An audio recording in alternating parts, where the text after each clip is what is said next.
Hello everyone. In this video, I'm going to show you how to replace the center high mount brake light on a 2004 Chevy Malibu Maxx.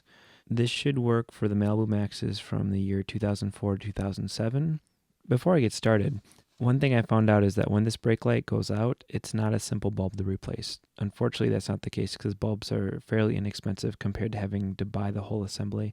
I also could not find this assembly at a parts store like a Napa or an AutoZone. I had to go with a dealer for this. The dealer in town wanted $100.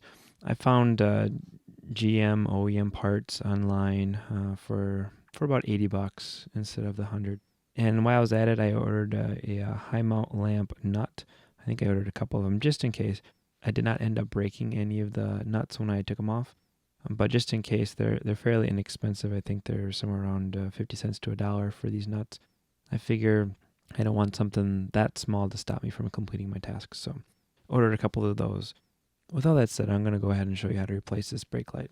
So to start off, you're going to want to lift the tailgate up, and you're going to want to remove the trim panel that goes across the middle. You can see from this picture I've taken off that trim panel. It's just the center piece. From what I could tell, there was 3 pieces. I took off the center one, and that allows you 2 access ports to be able to stick in a socket. I use a socket to unscrew those nuts. Now that you've removed those nuts, you can go ahead and lower the lift gate and go ahead and grab the brake light assembly and pull it out slightly. That should show you the electrical connector on the back of that. Go ahead and pull that out.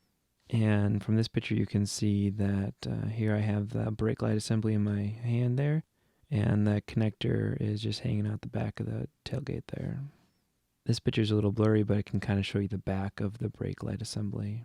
Then this picture is after I installed the new one. I connected the electrical connector on the back, and I'm putting the nuts back in to hold the brake light assembly in place. And then once you're all done with that, just put the trim piece back in, test it out, and you should be good to go.